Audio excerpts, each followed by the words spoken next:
Hello, everyone. This is Feldman, Rabbi of Beth Jacob here in Atlanta, and I am excited to share a Torah thought with you and actually to just celebrate the convergence of two important missions, your shul and our shul, and really the convergence into one common goal, and that is really the common goal is the last pasuk, the last paragraph, the last passage in this week's Torah portion, which is a double portion known as Vayakhel-Pekudei.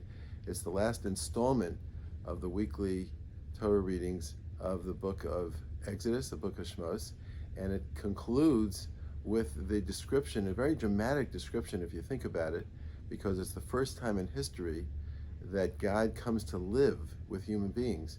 And it says, Vayechas he'ananes ohel moed, the cloud covered the tent of meeting. That's the holy cloud of the presence of God. Uchvod Hashem aleis hamishkan, and the glory of God filled the Mishkan, the tabernacle.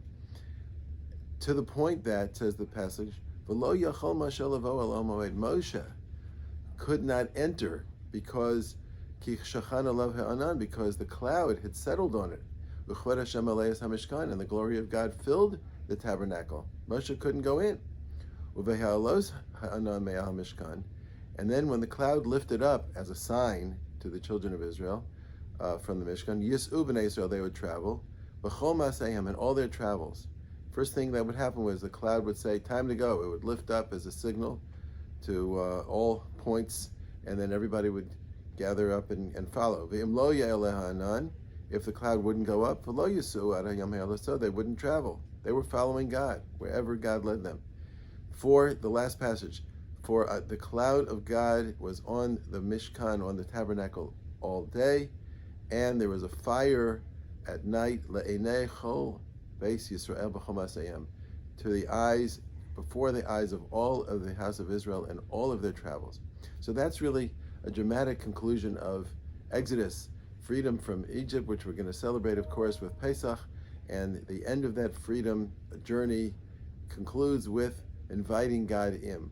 So it's really interesting. Here we are. Today was Thursday. It's really what happened during services this morning is on Monday and Thursday. Some of you may know there's kind of like a lengthy prayer that's offered called Tachanun, where we offer supplications to Hashem because of the fact that we're still in exile and our travails are not over, and we ask for compassion and mercy. That prayer is not offered during celebratory times.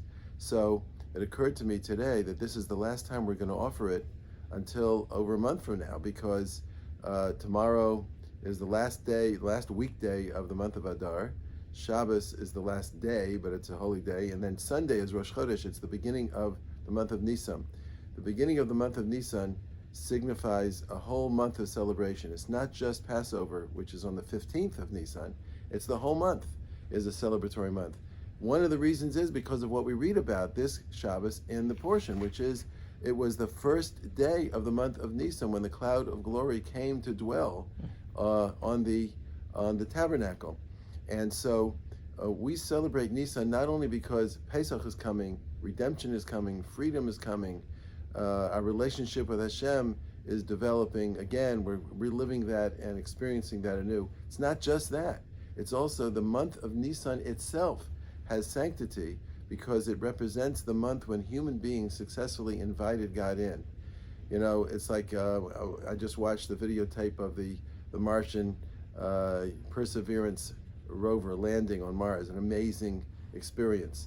And it's like, you know, it's an amazing accomplishment that human beings managed to get a complicated machine to float down to the surface of Mars and to videotape it live and broadcast it back to Earth and watch the dust blow away. Just the whole thing's an amazing accomplishment.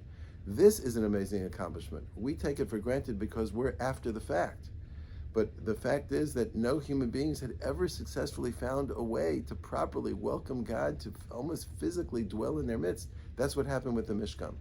This to me is very exciting because what it says, it describes what's possible for human beings. What's possible is for us to actually house the presence of Hashem in our midst and to live that way. That's what a shul is about for me. I think it's what it should be about for everybody. A shul is a community of people joined together with a common goal. And that common goal is, let's invite Hashem into our lives and let's see what happens. We don't know what happens, because if we know what happens, that's all human knowledge. Only Hashem can define the limits of our potential. Our growth is unlimited when we connect with Hashem, and we don't know how far we go. One thing for sure, different than if we were on our own. So what excites me about the coming together of a common mission and the kind of the brother relationship, maybe big brother, small, younger brother, maybe whatever it is, doesn't really matter who's big, who's small. What excites me about our relationship is that we bring something to the table, and Kesher Torah brings something to the table. What we bring to the table is we've already demonstrated what happens when people get together and build from scratch. And amazing things have happened here in the shul. Still have a long way to go. We still have a lot of challenges, but amazing things have happened in developing a community centered around the cloud of glory of Hashem, so to speak.